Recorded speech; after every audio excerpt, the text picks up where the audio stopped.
ආයුබෝවන් වාසනාවන් හැම දෙනාටම ආදරයෙන් පිළිගන්නවා ඔයාලව මගේ The Empress Tarot channelයට. මං අදත් ගෙනාවා ගොඩක් දෙනෙක් හොයන රීඩින් එකක්. ඔයා දාලා ගිය එයාගේ හිතේ ඔයා ගැන මොන වගේ දේවල් තියෙනවද කියලා දැනගන්න කැමති ඇති නේද?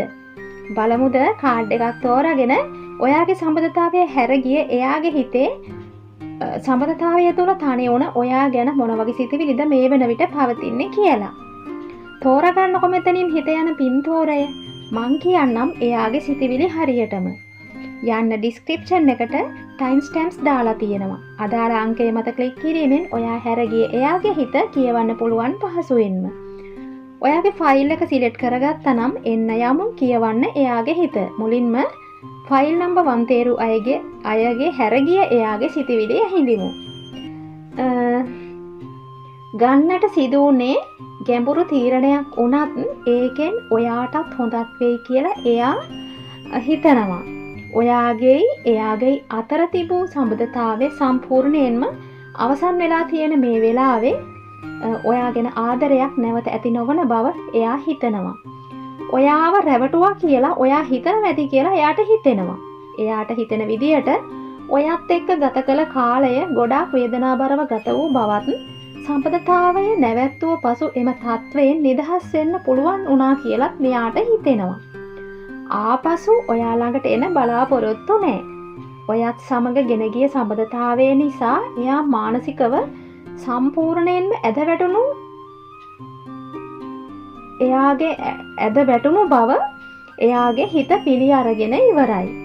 වෙනත් අලුත් මාවතක් ඔස්සේ ඉදිරියට ජීවිතය ගෙන යා යුතු නිසා නැවතත් දුක් වේදනා සහිත දේවල් පුද්ගලයන් තම ජීවිතයට ලං කරගන්න බලාපොරොත්තුවක් එයාට නැහැ. විය යුතු නරකම දේ ගෙන ගිය සම්බන්ධතාවය නිසා Tamanට සිදු වූ බව සිතන එයා ලැබුණු පාඩම් ඉදිරි සැලසුම් වලට ශක්තියක් කරගෙන අනාගතය ගොඩනගන්න හිතනවා. මේ සම්බන්ධතාවය දයෝපගත සම්බන්ධතාවයක් විදිහට හිතුවත් නිවැරදි කෙනා තෝරා ගැනීමට බැරි වුණා කියන හැඟීමක් තියෙනවා එයාට. ඉතින් මේ වගේ සිතුවිලි දැහැනක් තමයි එයාගේ හිතේ මේ වෙලාවේ තියෙන්නේ. වරද කාගේද කොතනද කියලා නිශ්චිතව තීරණය කරන එක දුෂ්කරයි. එයාගේ සිතුවිලි වලට අනුව ඔයා නිසා එයා රැවටුණු කෙනෙක්. ඔයාගෙන් රිදුම් ලත් කෙනෙක්. සිදු වූ දේ සිදු වී අවසන්. ගැඹුරින් ගෙන ගිය සම්බන්ධතාවයක තනිවීම ඛේදනීය වුණත් හිත සුවපත් කරගන්න ඔයා. සතුටින් ඉන්න උත්සාහ ගන්න ධනාත්මක සිතුවිලි එක්ක. හිතන්න එපා ඔයාගේ සතුට තියෙන්නේ එයා ගාව කියලා. එයාට නෙවෙයි කාටවත්ම සතුට කියන දේ හදලා දෙන්න බෑ තව කෙනෙක් වෙනුවෙන්. ඔයාගේ සතුට හදාගන්න ඕනේ ඔයාමයි. එකම සීමාවක ඉඳලා සතුටින් ඉන්න අමාරුයි. ඔයා ළඟ සතුටක් නැති නිසානේ එයා ගියේ. එයා හිටියත් ඉන්නේ අසතුටින් නම් ඔයාටත් සතුටක් නෑනේ එකෙන්. හැමෝටම අයිතියක් තියෙනවා එයාලා සතුටු තැනක නතර වෙන්න. ඒක වළක්වන්න අයිතියක් නෑ. මං ගාව ඉන්න කිව්වට ඉන්නෙත් නෑනේ. ආදරේ නම් යන්නෙත් නෑ. හේතුවක් හදාගෙන හරි ඉන්නවා. ආදරේ කියන දේ බලෙන් ගන්න බෑනේ. දුන්නොත් ගන්නවා මිසක්. ඔයා ආදරය කරන කෙනෙක් නෙවෙයි. ඔයාට ආදරය දෙන කෙනෙක් තෝරා ගන්න. එතකොට ජීවිතේ ලස්සනට විඳින්න පුළුවන් විඳවන්නේ නැතුව. එයා එනකන් බලන් ඉන්න එපා තවත්. ආවත් එක වතාවක් ගියපු කෙනා තව වතාවක් නොයයි කියලා හිතන්නේ කොහොමද? ඒ නිසා හිත ශක්තිමත් කරගෙන අලුත් ජීවිතයක් පටන් ගන්න. ආදරය නිසා දුක් විඳින හැම කෙනෙකුටම ඉක්මනින්ම ආදරණීය හදවතක් හමු වෙන්න කියලා ප්‍රාර්ථනා කරනවා. ගොඩාක් ස්තුතියි රැඳී සිටියට මාත් එක්ක. ආයුබෝවන් ෆයිල් නම්බර් 2. ඔයා හැරගිය කෙනා මේ වන විට ඔයා ගැන එහෙම නැත්නම් ඔයා එක්ක පැවති සම්බන්ධතාවය ගැන මොන වගේ අදහස් දරනවයිද කියලා අපි බලමු. කාඩ්පත් පෙන්වා දෙන ආකාරයට මේ සම්බන්ධතාවය බිඳ වැටීමට සාම්ප්‍රදායික සිතුම් පැතුම් හෝ ක්‍රියාකාරකම් හේතු වුණා වෙන්න පුළුවන්. එයා සාම්ප්‍රදායික බවට ඉහළගයක් දුන් කෙනෙක් නම් ඔයා තුලිනුත් එවන්නක් බලාපොරොත්තු වෙනවා. ඔයා සාම්ප්‍රදායන්ට නැඹුරු කෙනෙක් නොවේ නම් එයා ඒ ගැන අවබෝධයකට එනවා මෙයා මට සුදුසු කෙනා නෙවෙයි කියලා. ඔයා සාම්ප්‍රදායන්ට නැඹුරුව එයා ඒ ගැන කැමැත්තක් නැති කෙනෙක් නම් ඒ අවබෝධයෙන් එයා තීරණයකට එනවා එයා හරිම සාම්ප්‍රදායිකයි මට හරියන්නේ නැහැ කියලා. ඒ වගේ ඔයා මේ වගේ කෙනෙක් කියලා එයා සැබෑ අවබෝධයකට ආපු නිසා එයා හිතනවා එයාට පේන දේවල් වලට වඩා වැඩිය නොපෙනෙන දේවල් ඔයාගේ තියෙනවා කියලා. බුද්ධිය නුවණ තිබුණට ඔයා අලුත් විදිහට හිතන්නේ නැහැ කියලා එයාට හිතේ කලකිරීමක් තියෙනවා. ඔයා ආදරණීය නම්‍යශීලී කෙනෙක් වුණත් ඉහත තැනකදී සඳහන් කළ සාම්ප්‍රදායික හේතු මුල් කරගෙන සම්ප්‍රදාය හැරගියා වෙන්න පුළුවන්. කොහොම නමුත් එයා මේ වන විටත් ඉන්නේ කලකිරීමකින්. ඒ කලකිරීම ඔයා නිසා ඇති වූ එකක්ද කලකිරීම නිසා ඔයා හැරගියාද කියන්න අපහසුයි. ඔයා හැකිතරම් එයාට ආදරය කළා වෙන්න පුළුවන්. නැත්නම් එයා ඒ විදිහට ආදරය කළා වෙන්න පුළුවන්. ඒත් දෙන්නගෙන් කෙනෙකුට සෑහීමකට පත් වෙන්න බැරි වෙලා. ඔයාගේ ආදරය ලැබුණා මදි කියලා ඔයා ආදරය කළා මදි හෙව්වා බැලුවා මදි වගේ හිතක් එයාට තියෙනවා. ඔයා ආදරය කරන්න ඇති මහ ගොඩක්. ඒත් එයාට ඒකෙන් සෑහීමකට පත් වෙන්න බැරි වුණා වෙන්න පුළුවන්. ඒ සෑහීමකට පත් නොවූ කෙනා ඔයා වෙන්නත් පුළුවන්. එයා හිතනවා ඔයාට ආදරය කරලා ලැබුණේ මොනවද කියලා. මට ලැබුණේ මෙච්චරයිද? මට ලැබෙන්නේ මේ වද එයාට ආදරය කළාට වගේ සිතිවිලි නගනවා එයාගේ හිත. එයා ඔයා ගැන හරි අවබෝධයකට ආපු දවසේ ඉඳලා වෙනසක් කරන්න හීන මැව්වා. ඒ වෙනසට මුලපිරීමක් විදිහට ඔයත් එක්ක හැඟීමක් නැතුව ගෙන ගිය බැඳීම නතර කළා කියලා එයාගේ හිත දන්නවා. ඒත් ඒ නැවතුම අවසානයක් නොව විරාමයක් වෙන්න පුළුවන්. ඉවසලා ඔයාගෙන් වෙනසක් දකින්න නොලැබුණු නිසා බැරිම තැන මේ විරාමය තැබුවා කියලා එයාගේ හිත කියන්නේ. ඉවසලා ඉන්න පුළුවන් නම් කාලයක් එක්ක ප්‍රශ්න විසඳගෙන හිමීට ගොඩනගන්න පුළුවන් බැඳීමක්. හැබැයි ඔයාට එයා බලාපොරොත්තු වන වෙනස කරන්න වෙනවා. ඒක හිතනට වඩා කාලයක් යනවා හැබැයි. හරිම හිමීට ඉවසීමෙන් තමයි මේක ආයේ ගොඩ ගන්න වෙන්නේ. මේ ගෙවන කාලේ ඒ හිතේ ආදරයක සේයාවක්වත් නැහැ. ඒ නිසා බලපෑම් නොකර ඉන්න එක හොඳයි. බලපෑම් කිරීමෙන් තවත් කලකිරීමකින් දුරස්වීමක් විතරයි වෙන්නේ.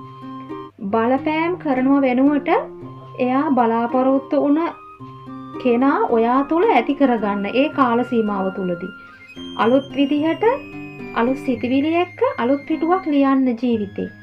එයාට තෘප්තිමත් බවක් දැනුනොත් අනිවාර්යෙන්ම ඔයාගේ වෑයම සාර්ථක වෙනවා. ඒ නිසා ඔයා අද ඉඳලා ශක්තිමත් සාර්ථක කෙනෙක් විදිහට ජීවිතය සැලසුම් කරගන්න. ටික ටික ගොඩ නැගෙන්න ඔයාගේ සාර්ථකත්වය හැරගිය අයට කණේ පාරක් වෙන විදිහට. ඒ දවස උදා වූ දවසට ඔයාට එයා අවශ්‍ය නොවෙන්නත් පුළුවන්. ඒ නිසා දුර්වලයක් නොවි ශක්තිමත් වෙන්න. ඉවසීමෙන් ජීවිතය ගොඩනගන්න. ලැබුණු පාඩම් වලින් ප්‍රයෝජන අරගෙන නොදුරු දිනකම රිදුණු ඔය සිත්වලට ආදරණීය සැනසුමක් ලැබෙන්න ප්‍රාර්ථනා කරනවා. ස්තුතියි මා සමග රැඳුණට. ෆයිල් නම්බර් 3 ආයුබෝවන් ඔයාලා හැමෝටම කියන්න සූදානම් වෙන්නේ එයාගේ හිතේ ඔයා ගැන. එහෙම නැත්නම් ඔයා එක්ක පැවති සම්බන්ධතාවය ගැන දැන් එයා හිතන දේවල්. එයාට හිතෙනවා දැඩි තද තීරණයක් ගන්න තැනට එයාවපත් කළේ ඔයා කියලා. ආදරය කළාට රොමැන්ටික් බව හා නම්‍යශීලී බව ඔයා ළඟ අඩුයි කියලා හිතනවා. එයාව කේන්ති ගස්සන දේවල් කළා හෝ ඔයා නිතරම කේන්තියෙන් ආවේග සහිතව එයාව ඇසුරු කළේ වගේ හැඟීමක් තියෙනවා. ඔයාගේ හෝ එයාගේ මුරණ්ඩුකම අවනත නොවන බව දුරස් වෙන්න හේතුවක් වුණා කියලා විතක සිහිපත් කරන එයා ඔයාගේ වගකීමක් කොට කටයුතු කළ හැටිත් මතකයට නගනවා. එක්ව ගෙවූ කාලයේ එයාට ආරක්ෂාව තිබුණ බව හෝ ඔයාව ආරක්ෂා කළ බවක් සිතනවා. සැප සම්පත් නැත සතුටින් ඉන්න තැත් කළ අවස්ථා සිහිපත් වෙනවා එයාට. ප්‍රශ්න ගැටලු ඇති වූ අවස්ථාවලදී මුරණ්ඩු නොවි බුද්ධිමත්ව තීරණ ගත්තා නම් සමබරව සම්පතතාවය ගෙනියන තිබුණා වගේ හැඟීම් එයාට තියෙනවා. එයාගේ ලෝකය ඔයාව කරගෙන ස්ථිර සම්පතතාවයක් ගෙනියන්න උත්සාහ කළත් එහි යහපත් වර්ධනයක් කරගන්න බැරි වුණා කියලා මතක් වෙද්දී හිතට ආවේගය පැමිණෙන එක එයාට වළක්වා ගන්න බැරි වෙනවා. යම් විටක එයා දරදඬු ස්වභාවයෙන් හැසිරුණ කෙනෙක් එය හේතුවක් වී සම්බන්ධතාවයේ අවසන් වුණා කියලත් එයාට හිතෙන ඉඩ කඩ වැඩි. එයා දැස ධනාත්මකව සිතා කටයුතු කළා නම් අදටත් ස්ථිර ලෙසම සම්බන්ධතාවය තුළ නොසැලී ඉදිරියට යෑමට තිබුණා කියලා එයා හිතනවා. කේන්තිය ආවේගය වෙනුවට බුද්ධිමත්ව නම්‍යශීලීව සම්බන්ධතාවය තුළ ඉන්න තිබුණා කියලා එයා හිතනවා. කෙසේ නමුත් තමාගත් තීරණේ නොසැලී ඉන්න එයා හිතනවා. සම්බන්ධතාවය තුළ ස්ථිර ගමනක් යෑමට නම් ආරක්ෂාව හා කැපවීම ඇති කෙනෙකු අවශ්‍ය බව ඔහුගේ හෝ ඇයගේ හිත කියනවා.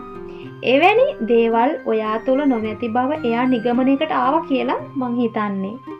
දෙන්නම තනි මතයේ ඉඳලා සම්බන්ධතාවය තුළ ගමන් කළාට එකට සිතවිලි බෙදා ගන්න බැරි වෙලා.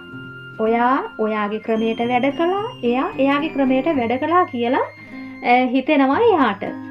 ඔයා හොඳ ප්‍රියමනාප පෙනුමක් තියෙන අවංක නිහතමානී මිත්‍රශීලී විවෘත කෙනෙක් වුණත් එයාගේ ක්‍රමයට අවනත නොවීම එයාට දැඩි තීරණයක් ගන්න සිදු වුණා කියලා එයාට හිතෙනවා.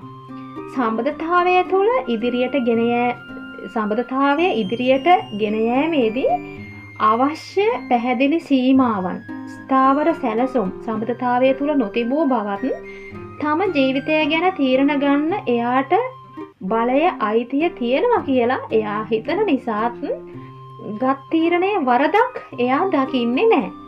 දෙදෙනාම ස්වාධීනව කටයුතු කළ නිසා ඔය දෙදෙනාගේ සම්බන්ධතාවය බිඳ වැටීමකට ලක් වෙලා කියලා මම නම් හිතන්නේ. එක්කෙනෙකුට හරි සිතවිලි වෙනසක් කරගෙන කැපවීමක් කළා නම් අද සතුටින් ඉන්න තිබුණා. සිදුවිය යුතු සියල්ල සිදු වී අවසන්.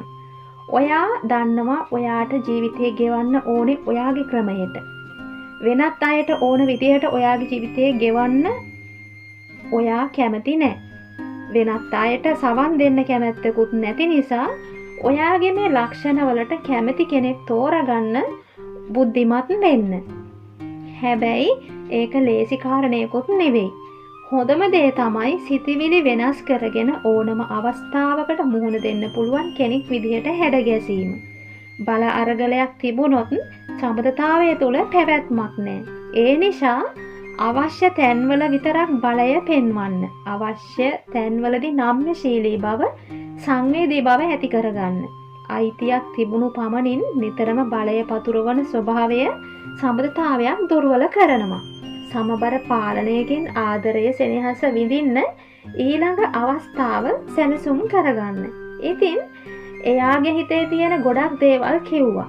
ඒවා ඇත්තද නැත්නම් එයාගේ ගැලවුමට හිත හදාගන්න එයා හිතනේවද කියලා ඔයා තමයි හොඳටම දන්නේ. එයාට හිතන දේවල් නිවැරදි නම් ඒ දුර්වලතා නිවැරදි කරගෙන නැවත අවස්ථාවක් ලැබුණොත් එයට මුහුණ දෙන්න. එයා හිතන ඒ වගේ නිවැරදි යමක් නැතිනම් ඔයා ගැන වැරදි ප්‍රතිරූපයක් ගොඩනගාගෙන ඉන්න එයාගෙන් ඔයාට ඇති ප්‍රයෝජනය මොකක්ද කියලා හැඟීම් බර නොවි ඔළුවෙන් සිතා බලන්න. ඉක්මනින් හිත සුවපත් වී සොයන සෙනෙහස රැකවරණය නුදුරු දිනකම ලැබෙන්න ප්‍රාර්ථනා කරනවා. ගොඩාක් ස්තුතියි ඔයාලට මාත් එක්ක එකතු වුණාට. ෆයිල් නම්බර් 4 ආයුබෝවන්. ඔයාලා හැමෝටම අපි බලමු ඔයාව දාලා ගිය එයා දැන් මොනවද ඔයා ගැන හෝ සම්බන්ධතාවය ගැන හිතන්නේ කියලා. මට පේන විදිහට එයා ඍජුවම ඔයාට චෝදනා කරනවා ඔයා එයාට අවංක වුණේ නෑ කියලා. තොරතුරු විමසීමේදී කියනවට වඩා දේවල් සංගවනවා කියලා එයාට දැනිලා තියෙනවා. ඔයා තුළ සැඟවුණු ගතිකත්වයන්. ඒ කියන්නේ ගති ලක්ෂණ එයා හඳුනාගත් නිසා හිතට එකඟව සම්බන්ධතාවය නැවැත්වීමට තීරණය ගන්න සිදු වූ බව තමයි එයාගේ හැඟීම. එයා හිතනවා ඔයාට එයා ගැන විශ්වාසය බොහොම අඩුවෙන් තිබුණා කියලා. ඒ නිසා බොහොමයක් දේවල් එයාගෙන් සැඟවූ බව හිතන්නේ. දෙදෙනා අතර ඇති වූ ප්‍රශ්නවලට Taman උත්තර සොයන්නේ නැතුව පිටින් උත්තර සොයන්න ඔයා පෙළඹුණා වගේ දෙයක් එයාට හිතෙනවා. එයා හිතනවා ඔයා තුළ ඉවසීම, නම්‍යශීලී බව, සමගිය සහයෝගය තිබුණේ අඩුවෙන් කියලා. නිතරම Tamanට ප්‍රමුඛත්වය ලැබිය යුතුයි හැඟීමකින් ඔයා හිටපු නිසා එයාටවත් දෙවෙනි වෙන්න ඔයාගේ කැමැත්තක් තිබුණේ නෑ කියලා හිතෙනවා එයාට. මේ එයාගේ සිතිවිලි වැරදි අවබෝධයක් නිසා ඇතිවන ඒවා වෙන්නත් පුළුවන් ඔයාගේ කිසිම වරදක් නොවි. නිවැරදි අවබෝධයකට ආවොත් එයා අභ්‍යන්තර මනසට සවන් දී මේ සම්බන්ධතාවයේ අවසානයක් විදිහට හිතනවට වඩා විරාමයක් කියලා හිතන්න පුළුවන්. තමන්ගේ හෘද සාක්ෂියට අනුව වැඩ කළා නම් අදත් දෙන්න සමගියෙන් කල් ගෙවනවා කියලා හිතනවා. එයා හිතනවා හිතේ දුක හංගගෙන හුදකලා ජීවිතයක් ඔයා ගෙවනවා කියලා. තනියම හිතලා තීරණයක් ගන්න ඔයාට ශක්තිය නැහැ කියලා එයා ඔයාට චෝදනා කරනවා. ඒ වගේම මෙයා හිතනවා මෙහෙම වෙන්නත් පුළුවන්. එයා හිතනවා ඔයාට වෙනත් සම්බන්ධතාවයක් තිබුණා කියලා. දෙන්නෙක් අතර හිර වෙලා තීරණයක් ගන්න බැරුව එයාව මගහරිනවා වගේ එයාට සිතිවිල්ලක් තිබුණා වෙන්න පුළුවන්. මේක මෙහෙම වෙන්නත් පුළුවන්. එයා වෙන සම්බන්ධතාවයක පැටලිලා ඔයාව අතහරින තීරණය කළා වගේ දෙයක්. කොහොම නමුත් සම්බන්ධතා දෙකක් හෝ තීරණ දෙකක් අතර හිර වෙලා ඇති වූ ගැටලු නිසා මේ වෙන්වීම උනා වෙන්න පුළුවන්. එයාට කෙනෙක් තෝරාගන්න සිදුවීම ඔයා තනිවීමට හේතුවක් වුණා වෙන්නත් පුළුවන්. කාඩ් පතට අනුව එයා මේ වගේ මේ වන විට ලොකු තීරණයක් ගන්න තැනට ඇවිත් ඒක සම්බන්ධතාවයේ නැවත පටන් ගන්නවද නැද්ද වගේ සිතිවිලි හෝ එයා වෙනත් සම්බන්ධතාවයක සිටිනවා නම් එයාද ඔයාද වඩා හොඳ වගේ සිතිවිලි එක්ක කල්පනා කරනවා. එයා ඉක්මනින් තීරණයක් ගනි. ඒ තීරණය කුමක්ද කියලා එයාමයි දන්නේ. එයාගේ ජීවිතයට වැදගත්ම දේ තෝරාගන්න එයා උනන්දු වෙනවා. ඉතින් එයාට අවබෝධ වුණොත් ඔයා වැදගත් ප්‍රයෝජනවත් කියලා අනාගතයට ඔයාව තෝරාගනීවි.